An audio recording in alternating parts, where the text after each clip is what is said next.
안녕하십니까 동역자 여러분. 자, 오늘 열왕기하 6장 후반절 같이 보도록 하겠습니다. 자, 아람과 두 번째 전쟁입니다. 앞에서 도단성을 다 에워쌌지만 눈을 멀게 해서 사마리아까지 인도했고 죽이지 않고 살려보내니까 일정 기간 동안은 더 이상 무서워서 이스라엘을 북이스라엘 아람 군대가 쳐들어오지 못합니다. 그러나 또 시간이 지나니까 또 쳐들어요.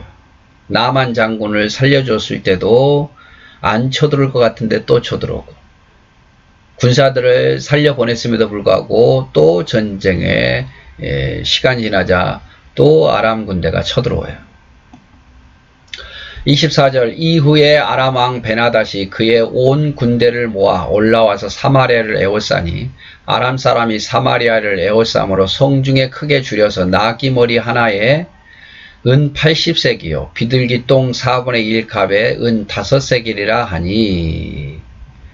자, 이번에 또 아람 나라가 쳐들어와서 이번에는 사마리아를 에워쌉니다. 사마리아는 북이스라엘의 수도잖아요. 수도가 에워싸였다는 것은 다른 지역은 이미 다 정복당했다는 거예요. 이제 사마리아 성만 정복당하면 북이스라엘은 멸망하는 겁니다. 그런 상황이에요. 사마리아 상을 에워싸고 아람 군대가 기다리고 있는 거예요. 그래서 사마리아 안에서 사는 사람들은 막 더 이상 밖에서 음식을 공급을 못 받으니까 굶주리고 있는 거죠.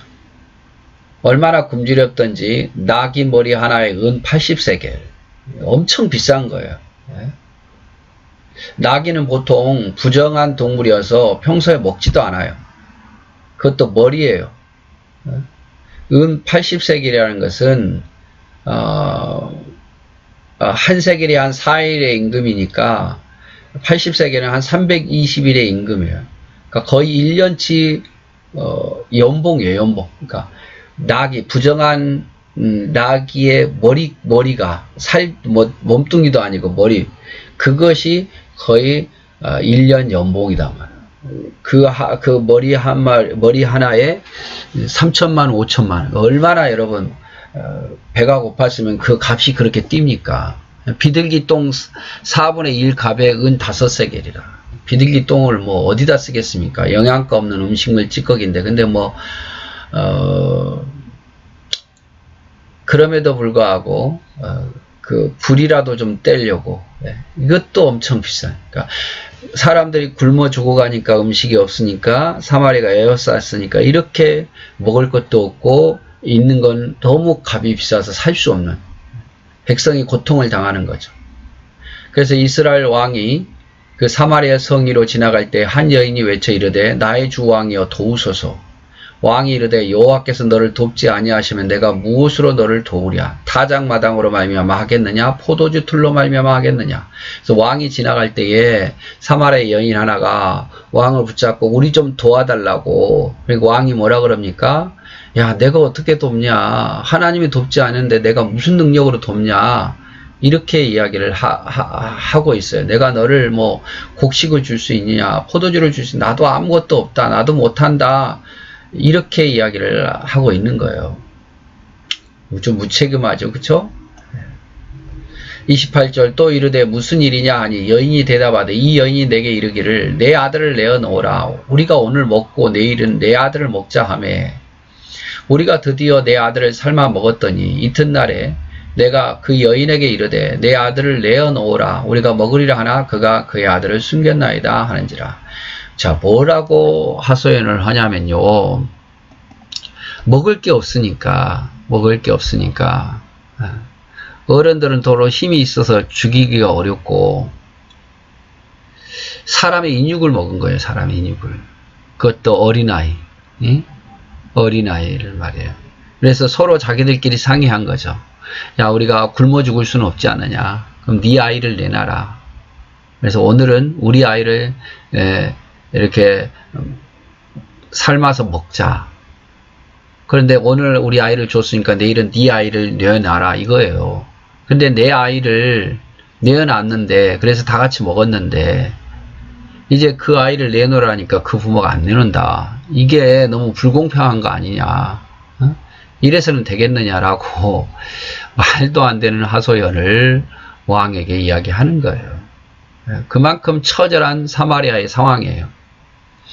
왕이 그 여인의 말을 듣고 자기 옷을 찢으니라. 그가 성위로 지나갈 때에 백성이 본즉 그의 속살에 굵은 배를 입었더라. 그래서 왕이 그 이야기를 듣고, 여러분, 아이를 서로 잡아먹고 서로 막 이런 사람이 할 짓이 아닌 일을 하는 걸 보고 왕이 옷을 찢고 한탄하죠.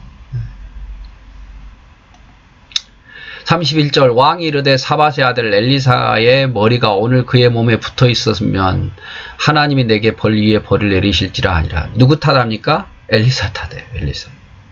과거에 아람 군대를 보내지 않고 다 죽였으면 우리가 이런 일이 안 일어날지도 모른데, 괜히 살려줘가지고, 나는 죽이고 싶었는데 살려주라고 그랬어요. 또 우리가 이런 고통을 당하지 않느냐 이 말이죠.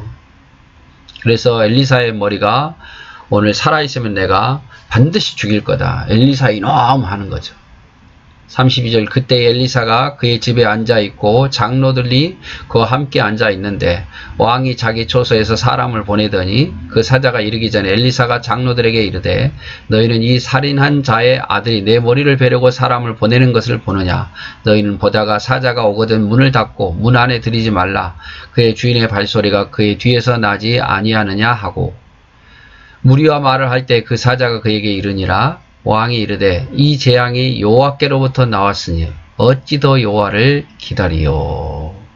그래서 왕이 직접 이제 엘리사를 죽이려고, 북이스라엘 왕이 엘리사를 죽이려고 사람을 보냅니다. 하나님이 또 그걸 가르쳐 주죠. 그래서 너를 죽이려고 이스라엘 왕이 온다. 그런 은혜를 받았으면서도 이제 자기가 백성들의 어떤 하소연을 들어준다는 어떤 명분하에 엘리사를 죽이려고 하죠.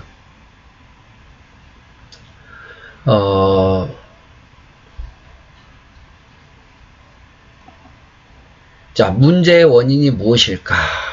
자, 왕의 이 문제가 지금 왜 사마리아가 이런 고통 속에 빠져 있는지, 아람 군대가 사마리아를 싸고 왜 백성들이 또 자기가 이런 고통을 당하는지 문제의 원인을 전혀 몰라요. 왕은 엘리사 때문이라 그러잖아요. 그래서 엘리사를 죽이려고 합니다. 근데 정말 그겁니까? 아니잖아요. 여호와를 경외치 않고 여전히 여로보암의 길을 떠나지 아니하고 우상 숭배하고, 그게 문제잖아요. 하나님을 찾지도 않고. 문제의 원인은요, 다른 게 아니에요. 모든 문제의 원인은요, 우리 그리스도인들은 하나님과의 관계 속에 있어요.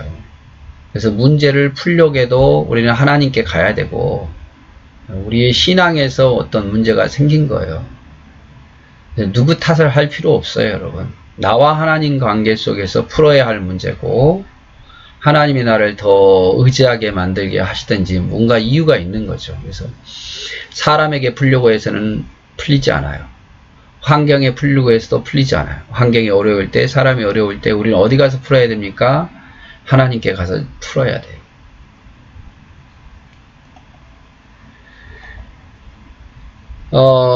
그들 가운데 어떤 사람들이 원망하다가 멸망시키는 자에게 멸망하였나니 너희는 그들과 같이 원망하지 말라. 그래서 어떤 문제가 생겼을 때에 원망하려고 하지 말고 탓하지 말라. 그럴 여유가 있다면 하나님께 나와 부르짖으라. 너희 안에 행하시는 이는 하나님이시니 자기 기쁘신 뜻을 위하여 너희에게 소원을 두고 행하게 하시나니 모든 일을 원망과 시비가 없이 하라. 하나님이 뜻이 계셔서 행하시나니 서로가 원망하고 시비 없이 하라. 그래서 우리는